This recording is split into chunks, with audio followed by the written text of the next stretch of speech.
Bem-vindos ao nosso canal da Igreja Digital da Graça, nosso ambiente de meditação da Palavra de Deus. Bem-vindos a mais um programa, o Evangelho segundo Jesus Cristo, nossa meditação de todo domingo sobre o Evangelho de uma forma bem simples e descomplicada. Hoje a nossa meditação está no Evangelho de Lucas, no capítulo 10, versículo 25 até o versículo 29, que diz o seguinte: E eis que certo homem, intérprete da lei, se levantou com o intuito de pôr Jesus à prova e disse-lhe: Mestre, que farei para herdar a vida eterna? Então Jesus lhe perguntou: Que está escrito na lei? Como interpretas? A isto respondeu: Amarás o Senhor teu Deus de todo o teu coração, de toda a tua alma, de todas as tuas forças e de todo o teu entendimento. E amarás o teu próximo como a ti mesmo. Então Jesus lhe disse: Respondeste corretamente, faz isto e viverás. Ele, porém, querendo justificar-se, perguntou: Jesus, quem é o meu próximo? Hoje a nossa meditação aqui no nosso programa O Evangelho segundo Jesus Cristo traz como tema: quem é o meu próximo? Jesus sempre foi atacado de todas as formas pelos líderes religiosos daquela época por causa de sua mensagem, por causa da sua pregação, por causa da sua forma de interpretar a lei. Ele era considerado como uma ameaça diária, ao poder que aqueles líderes religiosos tinham sobre o povo. Eles tinham medo, tinham pavor de que Cristo pudesse gerar uma revolta, do povo contra Roma, uma revolta do povo contra eles. E tudo isso estava relacionado justamente ao ensinamento revolucionário, muitas das vezes até ousado, que Cristo tinha acerca do cumprimento da lei. Mesmo porque Jesus sempre, de todos os momentos, de todas as formas, quando ele tinha a oportunidade de fazer com que o povo refletisse sobre sua condição, refletisse sobre sua existência, o povo pudesse entender aquilo que era necessário para suas vidas. O evangelho pregado por Cristo não estava relacionado à estética métrica, à forma com que a lei, com que a Torá foi escrita, mas estava relacionado justamente com aquilo que era de mais importante, como viver a lei. Jesus queria mostrar ao povo o que era de fato importante. E aquele intérprete, aquele doutor da lei, ele se aproxima de Cristo levando consigo sua bagagem teológica, sua bagagem argumentativa, seu conhecimento, a sua bagagem de tempo, de estudo, de escola. Aquele homem que talvez vivesse entre os mestres da lei, ele levou tudo isso para aquele momento com Cristo e achando que isso seria o suficiente, e achando que isso também poderia ser usado a seu favor, ele tenta pôr Cristo à prova.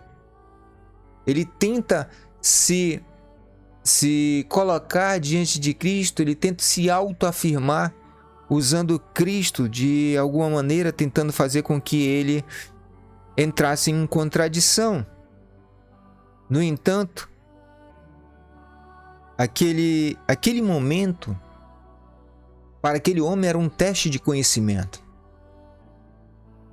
No entanto, para Cristo, aquele momento era um teste de conhecimento, não dele, mas um teste de conhecimento daquele doutor sobre ele mesmo. Às vezes nós, por julgarmos ter um conhecimento de alguma coisa, muitas das vezes tentamos se posicionar de uma forma onde nós nos autoafirmamos sobre aqueles que quase não conhecem muita coisa.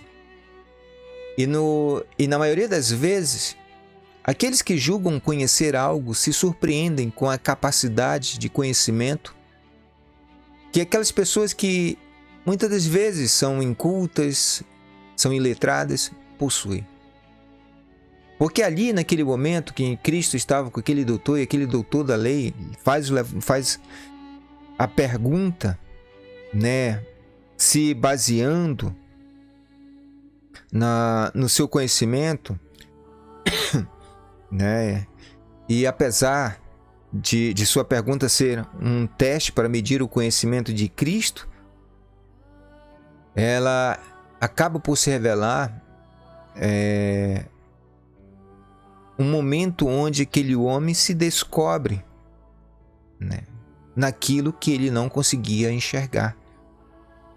O fato de que ele conhecia a letra, mas não conhecia o significado, e quando eu falo de significado, não falo de um sentido, de uma explicação, de uma estrutura, de um vernáculo, do significado da palavra, ou das palavras, ou da frase, mas falo do sentido, do porquê. Quando a gente fala de significado dentro da existência, nós não estamos falando de interpretação ou dar um sentido para as palavras. Quando nós falamos de significado, falamos do porquê de ser. E é justamente isso. Aquele homem não conhecia o porquê da lei, apesar de conhecer a estrutura da lei.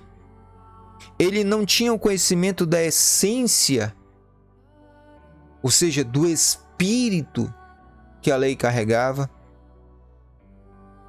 E por esse motivo, né, ele desconhecia a diferença entre o conhecer e o praticar. E aí ele vem com a pergunta, né? Mestre, o que eu farei para ter a vida eterna? E a resposta de Cristo é interessante porque Cristo ele responde com duas perguntas bem simples. A primeira, ele faz a pergunta, diz o que está escrito na lei. E a segunda pergunta, ele fala como você interpreta, como tu interpretas. A primeira pergunta, Cristo está falando ele diz respeito ao que Deus diz para ser feito. E a segunda pergunta que ele fala está relacionado ao como nós fazemos. A primeira pergunta é: o que está escrito na lei? Ou seja, o que Deus diz para que façamos? O que Deus deixa de caminho para ser seguido? O que Deus nos dá como balizadores da nossa existência? O que Deus nos dá como direção? Não como uma obrigação, mas como uma direção. E a segunda é: como é que nós, diante da vontade de Deus, nós cumprimos essa vontade? Aquele homem, naquele momento, ele vai e responde sem pestanejar. Amarás o Senhor teu Deus de todo o teu coração, de toda a tua alma, de todas as tuas forças e de todo o teu entendimento, e amarás o teu próximo como a ti mesmo.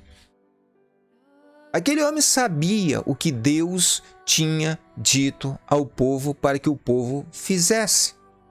Aquele homem tinha um entendimento acerca de tudo aquilo que Deus tinha falado. Ele não precisava ler, ele tinha decorado. Os judeus, eles têm um costume de ensinar seus filhos desde da mais inicial, desde a infância. A criança aos 6 anos de idade já conhece a Torá.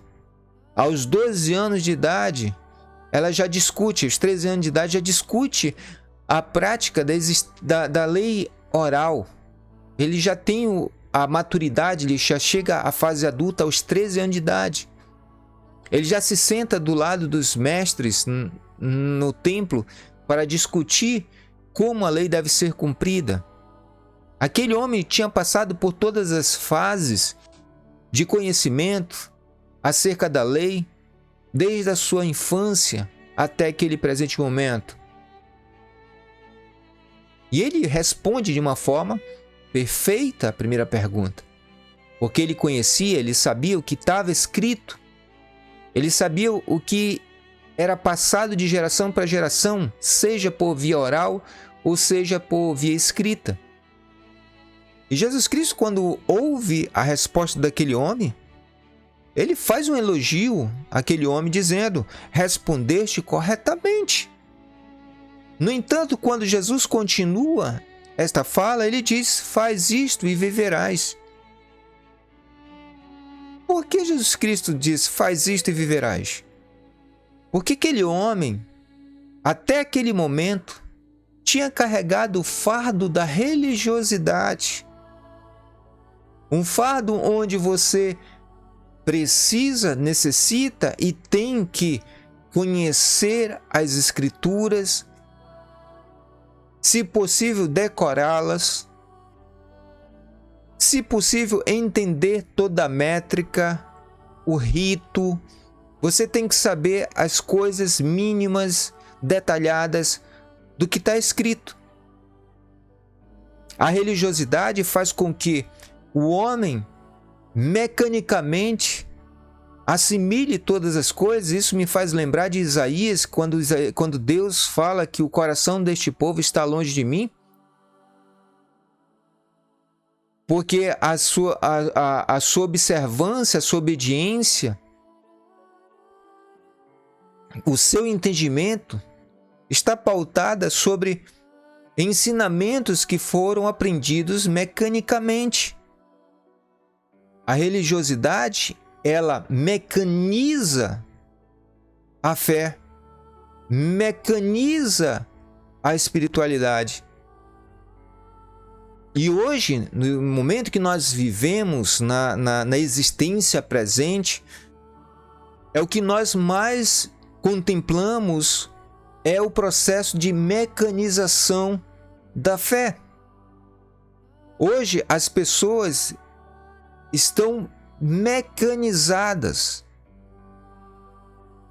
estão doutrinadas, estão engessadas, porque conhecem as Escrituras, conhecem as letras, respondem perfeitamente o que está escrito, mas na vivência, no dia a dia, no aqui fora, suas vidas revelam algo diferente daquilo que é vivido dentro dos templos.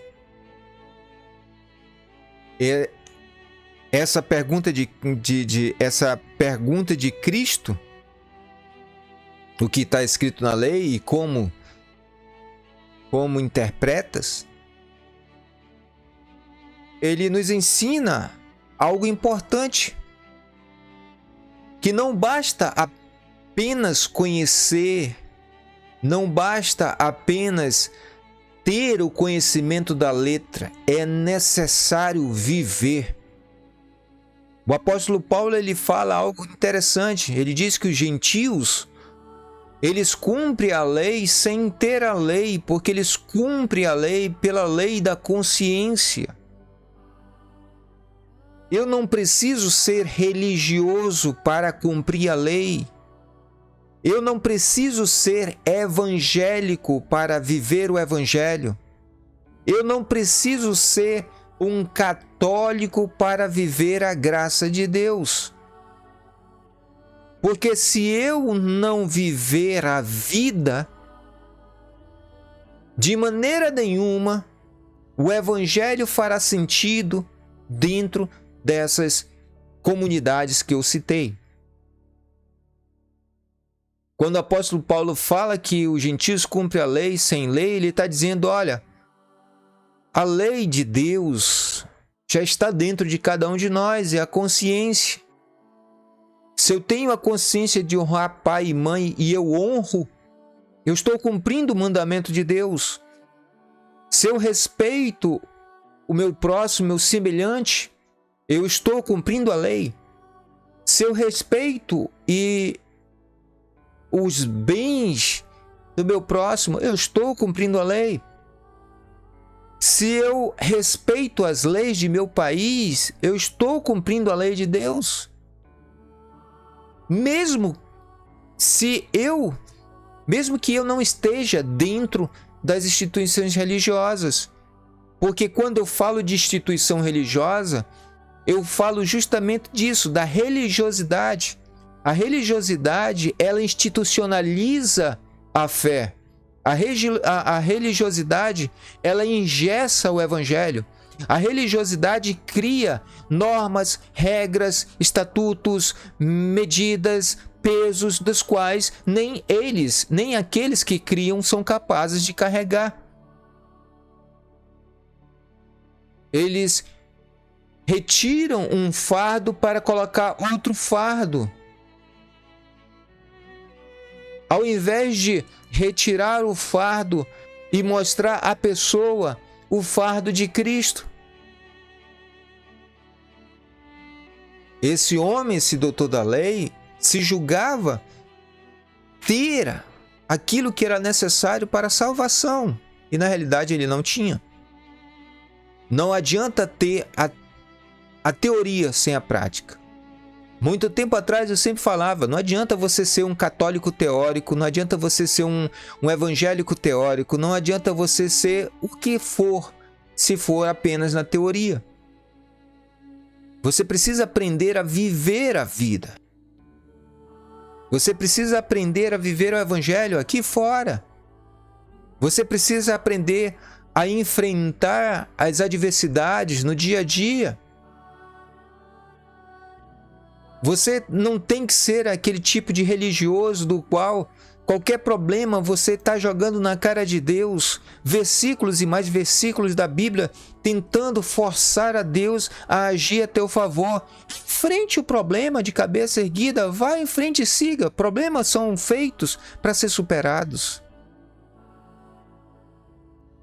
A religiosidade tem transformado milhares de pessoas em verdadeiros seres sem capacidade de reagir diante das adversidades. Porque tudo dentro desse meio, ou a pessoa está em pecado, ou a pessoa está passando prova, e esquece que isso faz parte da nossa vida, está escrito lá de Gênesis. É do suor que tiraremos sustento, nós passaremos por dificuldades, por aflições. Jesus falou, passaremos por isso, tem de bom ânimo, eu venci o mundo. Por que nós não temos bom ânimo? Por que nós nos lamentamos? Por que nós choramos demais? Por que nós não temos a capacidade de erguer, se levantar e seguir em frente? É porque somos ensinados errado. Nós somos ensinados de forma errada. Nós somos ensinados apenas a conhecer a Escritura. Nós somos ensinados apenas a conhecer o rito.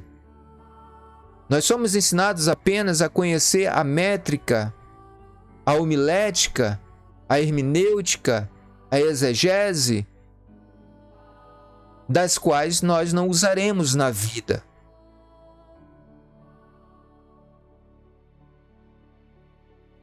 Esse homem aqui descobriu dois abismos.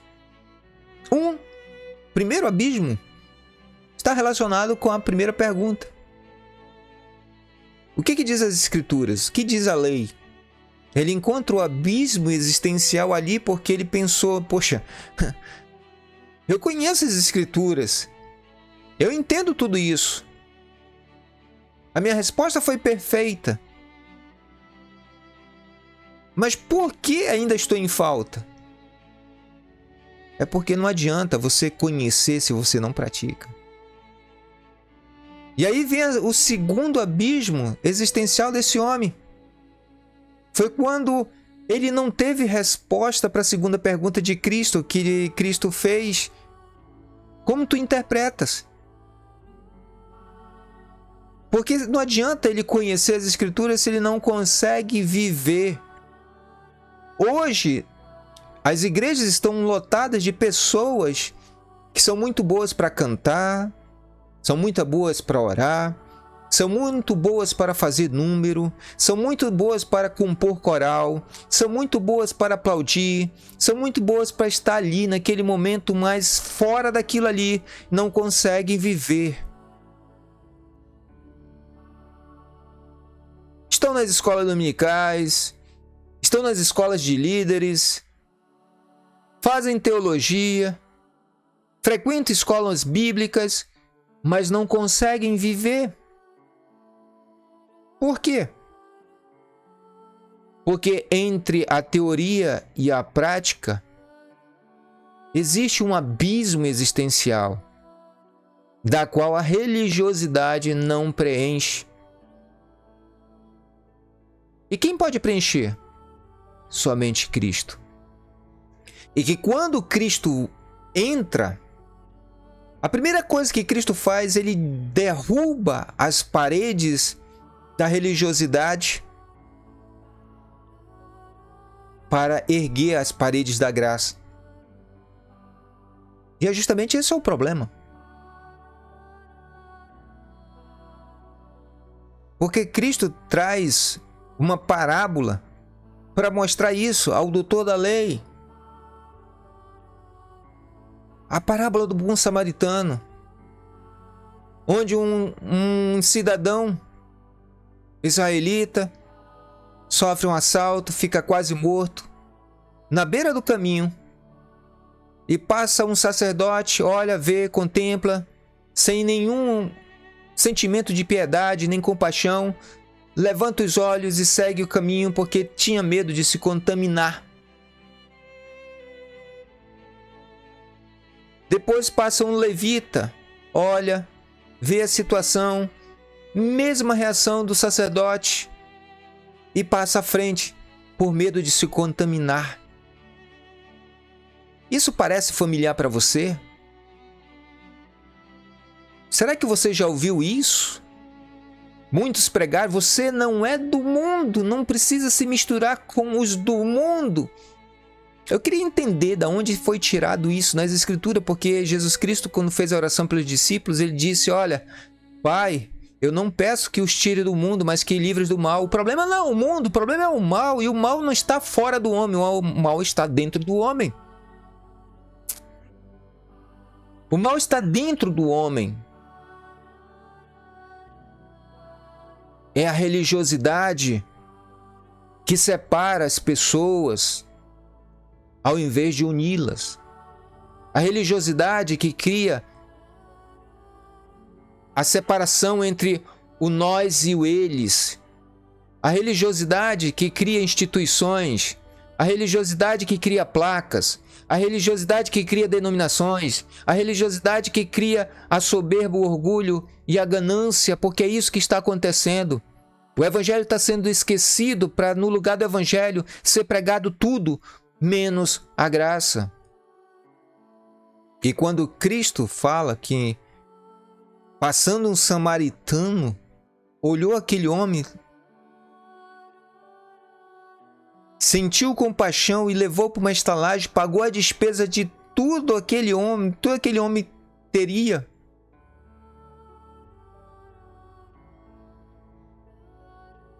Jesus estava dizendo, olha,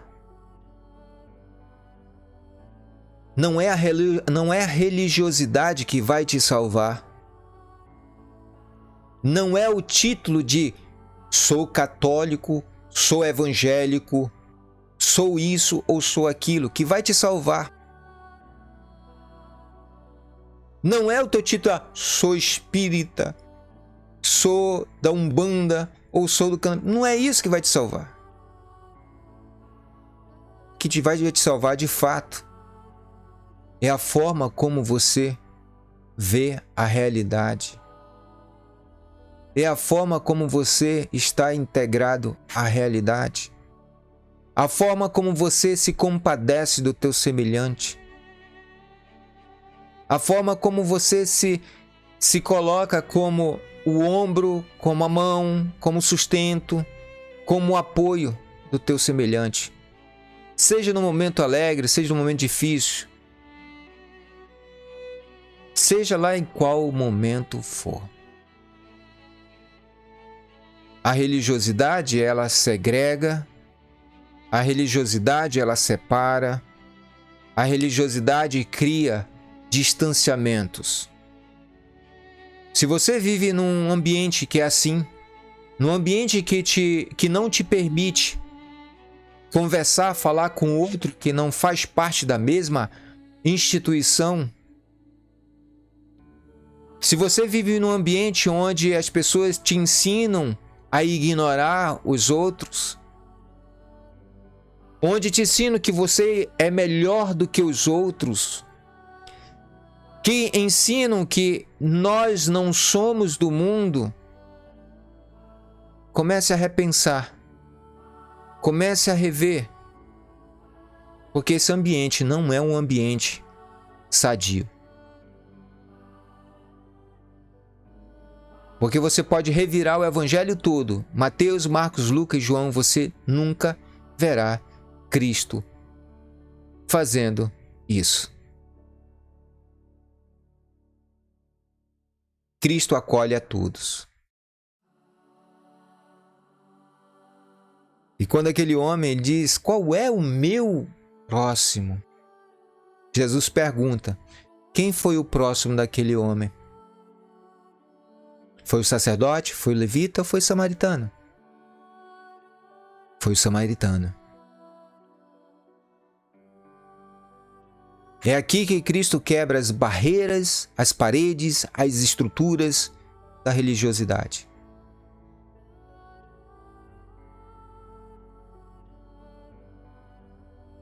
A verdadeira religião não está no rito. A verdadeira religião não está na quantidade de vezes que você lê a Bíblia. A verdadeira religião é aquela da qual você se vê no teu semelhante, vê a necessidade do teu semelhante, sente que ele está sentindo e estende a mão e depois desaparece. Porque é assim que Jesus Cristo fazia. Vá e não peques mais. Vá e não diga nada a ninguém. Jesus Cristo não queria publicidade. Ele queria salvação. Que Deus abençoe a todos. Até o nosso próximo domingo aqui, nosso canal da Igreja Digital da Graça, nosso estudo, nossa série de estudo, o Evangelho segundo Jesus Cristo. Lembrando a todos que de segunda e quinta-feira nós temos nossa meditação diária, aos sábados nós temos a nossa live da Igreja Digital da Graça. E como eu falei, domingo nós temos o Evangelho segundo Jesus Cristo. E lembrando que também nós temos nosso canalzinho lá no TikTok. Também nós estamos fazendo nossas mensagens, postando lá. A Igreja Digital da Graça também está no TikTok. Estamos nas redes sociais, postando lá nossos videozinhos de 3 minutos. Se você quiser nos seguir lá também tem também um outro conteúdo, uma outra mensagem de meditação diária. Lá nós temos 1 minuto de salmos também bacana. Nós começamos também uma série de meditações para maltrapilhos. É uma série de meditações que foram escritas por Brennan Manning, que eu estou lendo, fazendo a leitura de cada meditação e postando lá também, para você também ter essa meditação para a tua vida. Se você quiser, siga lá no TikTok, aqui no Facebook, nossa página, vou deixar aqui na descrição o endereço para você ir fazer uma visita lá para a gente. Obrigado a todos, que Deus abençoe, fiquem com Deus e até a nossa próxima meditação aqui no Evangelho segundo Jesus Cristo. Até a próxima.